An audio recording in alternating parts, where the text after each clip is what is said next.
होती तेजस्विनी. खरं तर बऱ्याच वेळेला असा प्रश्न पडतो की कोल्हापूरमध्ये तावडे हॉटेल आहे तरी कुठं नेमकं, कारण त्याची ना कुठली निशाणी आहे ना कुठलं अस्तित्व आहे. बऱ्याच जणांना हा प्रश्न पडतो की तावडे हॉटेल नेमकं कुठं आहे. तर आज आपण अशा काही माणसांना बोलणार आहे त्यांच्याशी की त्यांनी खरंच हे तावडे हॉटेल बघितलेलं आहे आणि ते तावडे हॉटेल नेमकं कसं होतं हे आता त्यांच्याकडनं जाणून घेऊयात. काका कसं होतं ते तावडे हॉटेल? कुठं होतं ते? कोकणाला बरोबर. आता तिथं फुल आहे तिथं. हा फुलाच्या इकडे कोकणाला. बरं, काय काय भेटत होतं तिथं? काय वडा कसं होतं खायचं ते?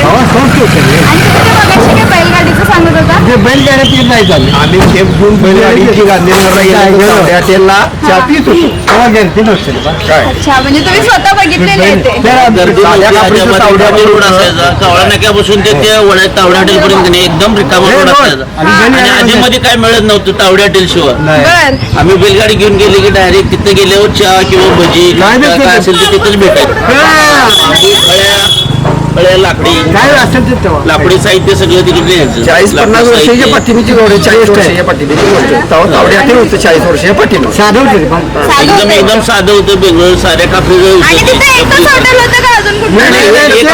एकच होतं डायरेक्ट तिथे गेल्याशिवाय काही मिळत नव्हतं. आधी मध्ये म्हणून आता पण तावडे हॉटेल. म्हणून आता विचारलं कुणाला हे कुठल्याही हवेला गेलं कुठेही विचारलं तर तावड्याला पत्ता सांगितलं माणूस तिथं नेऊन सोडते. तरी आपण पुण्याकडे आलं तरी तावडे हॉटेलचं नाव सांगितलं तर तिथं सोडणार जातो. बाकी तुम्ही काय सांगितलं हे नाही, पण तावडे हॉटेल प्रत्येक ड्रायव्हरला लक्ष देते की तावडे हॉटेल. बेळगावकडे येताना जरी तावडे हॉटेल सांगितलं तरी तिथं येणार सोडणार. पुण्याकडे जरी येताना सांगितलं तावडे हॉटेलचं नाव की तावडे हॉटेल हे प्रसिद्ध झालेलं पूर्वीपास असल्यामुळे ते प्रसिद्ध झालेलं